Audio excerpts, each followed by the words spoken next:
Heyhouses, it's World Book Day, and Mrs. Hodgson has got out her Dumbledore outfit and has frightened all the children in school, I think. I think it's the hat. It's very good. Although this time I didn't put the beard on, or the wig actually, because I decided my hair had gone sufficiently white for it not to matter. But yes, the reception children thought I was a witch. I said, oh, no, no, no, no, I'm Dumbledore. And but I don't think they obviously didn't know Harry Potter. So here I am wearing my Dumbledore outfit, which is keeping me warm actually because school's cold today. And we're celebrating World Book Day. I'm going to take the hat off because I feel a bit funny wearing that. And I'm going to just share with you some books that I've loved and which I've brought with me today, just a few of them. I did bring a variety of outfits because I thought, well, if anybody didn't have one and wanted to borrow one, I've got Dorothy's cape that she wore when she came as Hermione. I think she did anyway, or else it was Harry, but I think it was that. And I also brought, oh, I've left it over in the other building. I've brought my outfit to go with this book. I mentioned it in my letter last night, Madame Pamplemousse and the Incredible Edibles. It's a fantastic story. It's kind of very unusual because they create all sorts of different recipes and ingredients, and you have to let your imagination go with this one. But if you like unusual stories, there's a series of 3, and they really are good books. I'll read the back for you, then you'll get the idea. In the city of Paris, on the banks of the river, tucked away down a winding alley, there is a shop. When Madeleine is sent on an errand by a horrid uncle, she discovers, by chance, a shop owned by Madame Pamplemousse. It sells the strangest, the rarest, the most delicious, the most extraordinary, and the most incredible edibles in the whole world. And when Madeleine's uncle wishes to steal the most incredible edible of all, Madeleine, Madame Pamplemousse, and Camembert the cat have good reason to join forces and create some truly remarkable magic. Oh, well, it is a really good book. And there's all sorts of potions and ingredients and interesting characters. So have a look. But I've got a selection of some of my favourite books. I know I've mentioned quite a few in my letters, but this morning when I looked on my bookshelf, I thought, oh, you never mentioned that one of your favourites when you were growing up was this book, Heidi. Now, I know we've got a Heidi in school, and Heidi, this was very definitely a book I read and read and read again, so much so that this is Dorothy's copy, or it might be Margaret's. I've bought them both it over the years so that they've got it. Actually, no, this is for Margaret, and I've written in it, for Margaret Catherine, one of my favourite stories. And I've written that in the front because I always like to, you can see, written in the front of it. And I like to write in books if I give them as gifts and then people remember, because I found another one that is mine from when I was younger. I can tell it's mine because it's going a bit yellow. And actually I've read it so many times I had to sellotape it together, you can tell. And the front few pages are falling out, but it's called Green Smoke. And it's about the most friendly dragon you could ever wish to meet. And I'm going to look later and see if it's out in print at the moment, because some are and some aren't. But this one, it has my name and it says Port Scatho, July 1980. So there we go, long time ago. So my mum written my name in that.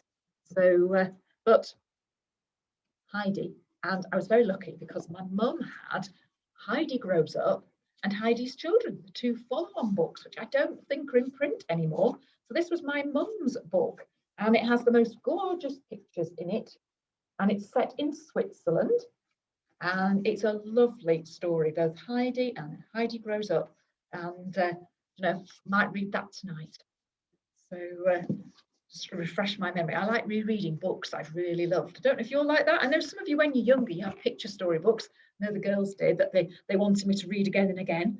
And I've also brought with me, there's a series of books called The Borrowers, and this one is The Borrowers Afloat, and then there's The Borrowers Afield, and they are such good stories. I'll read the back. And this one, well, I won't read the back actually because this is the second in the series, but they're lovely stories about, well, they're called human beings, they're human beings, And the borrowers are tiny, tiny people. They're little people, as you can see there. They just fit inside that teapot. They're going afloat. They're sailing down the river there. So they're little tiny people. And there's Pod, Homily, and Arietti. Now, I never know if that's how you pronounce them, but that's how we pronounce those names in my family. And that's the good thing about books. I remember reading these to both Margaret and Dorothy as a bedtime story. Now, children, bedtime stories best fit when you're at primary school. I hope you have some good stories. And if Mum or Dad been busy lately, just ask them tonight to read your bedtime story because it's World Book Day. You choose the book, and I'm sure you'll enjoy it. So, The Borrowers, really good books. Done, Madame Pamplemousse. And you know, we sometimes have book fairs at school. Well, they used to happen when I was a child, and that's a book I got at the school book fair when I was 7. And I've just gone to, I might have been 8. I was at junior school, first year junior school. And I loved this story. And I liked the look of the dog on the front, Benji the Dog. And apparently it's a film. I don't think I ever saw the film. But it's all about Benji woofed sheepishly, it says on the back, his grin becoming silly around the whiskers. Who was that fluffy white dog daring to nose in his bin? Benji belonged to no one, but everybody loved this shaggy, friendly creature. Each morning, Benji raced through town, wagging his tail in joy, greeting all his friends with a loud woof and calling for breakfast at Paul and Cindy's house. Suddenly, things began to happen. Benji found Tiffany, a dog beautiful beyond his wildest dreams. Then sinister intruders broke into Benji's secret hideout. Paul and Cindy were in terrible danger, and the only one who could save them was Benji. It was a gripping read. I loved it, an adventure story. So you see, I liked different ones. I liked The Borrowers, Heidi, which I never told you what the story was about, did I? Just said we had somebody called Heidi in school. On the back of it, I will read the back. At the age of 5, little orphan Heidi is sent to live with her grandfather in the Alps. Those are the mountains in Switzerland. Everyone in the village is afraid of him, but Heidi is fascinated by his long beard and bushy grey eyebrows. She loves her life in the mountains, playing in the sunshine and growing up amongst the goats and birds. But one terrible day, Heidi is collected by her aunt and is made to live with a new family in town. Heidi can't bear to be away from her grandfather. Can she find her way back up the mountain where she belongs? So I'm not going to say anything, can't give it away. You have to read the book. Point of good books. And then I found on my bookcase this one, My Naughty Little Sister. There's a series of these, and my brother had those. How dare he? I was a good little sister, I'm sure I was. Well, he won't be listening to this anyway. Oh, you can tell him in school. There goes the bell. So, but these are great stories and nice illustrations too. There's the Naughty Little Sister.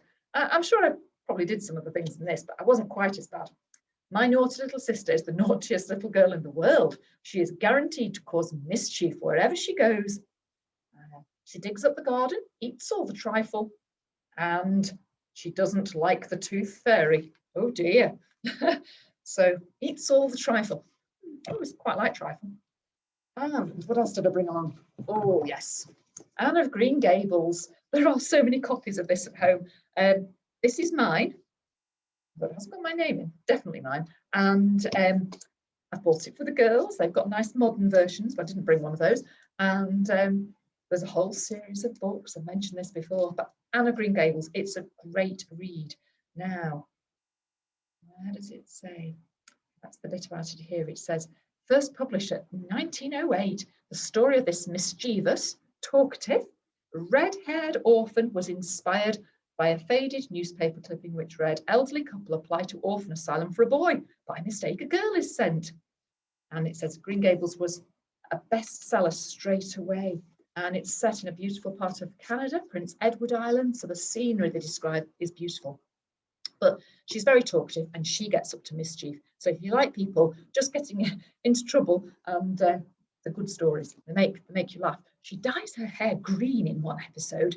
Now that's even worse than Dorothy managed last lockdown when she used some blue felt tips on her hair and it washed out. Poor Anne, she doesn't like her orange, well, it's not orange, her ginger hair, and so she dyes it green. Takes a little while for that to come out. Don't try it at home. And I've nearly exhausted my pile of books. You'll be pleased to know, because I do like reading, and I'm hoping that just some of you might think, okay, I've not read much lately, but Mrs. Hodgson keeps going on about it. There must be something good in reading. I'll have a go. And maybe there's something I've mentioned here. All these books are in our school library. These are mine from home, but I know because lots of them are classics. Maybe Benji's not in our school library, but I know Madame Pamplemousse is, The Borrowers are, Heidi is, Anna Green Gables is. This one, Daddy Longlegs, I've seen a copy of this. Now, this is my old version. This is a new one. And it's a great story. And I love the illustrations in this because the girl, she writes letters, but she can't draw. And she draws people a bit like I draw people.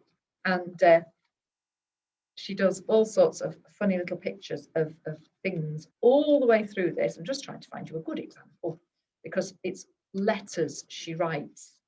And that's her and her friends playing hockey or going out to do some competition. They are funny, funny stories. And the gentleman in it, she calls him Daddy Longlegs because she just sees his shadow and it looks like he's got long legs. And that's a PE lesson. It's set a long time ago and she does all these funny little drawings in it. But it's a really good story. Bit of an adventure, bit of a mystery. That's the character she calls Daddy Longlegs. He's a very kind gentleman who helps, spends his money. He's a very rich gentleman. He spends his money to help people who have talents and can do lots. So it's a good story, really good story. So I finished all of those. So children, I know you like all sorts of different stories. Some of the ones I showed you there are the beginning, the forerunners of the books you like, where there's pictures and little bits of writing. They're not comics or cartoons, but they're ones like the Diary of the Wimpy Kid, and I'm trying to think what the other one's called. I can't remember right now, but I know Margaret and Dorothy. Dorothy in particular liked some of those. So just keep varying what you read. And if you're not reading, come on, Heyhouses, I keep saying it, don't I? Need to get you reading. You don't know what you're missing until you start picking up books. And if you don't like storybooks, there are some fantastic information books out there. And I know lots of the Dorling Kindersley books, some of those encyclopedias, history of the world, some of them where they go through each year and they do lots of scientific discoveries and historic events of that year. Those are really fascinating. So just get reading, Heyhouses. It's amazing what you will learn, how you'll expand your brain. And enjoy World Book Day. And I hope you have a good story today. Take care. Bye.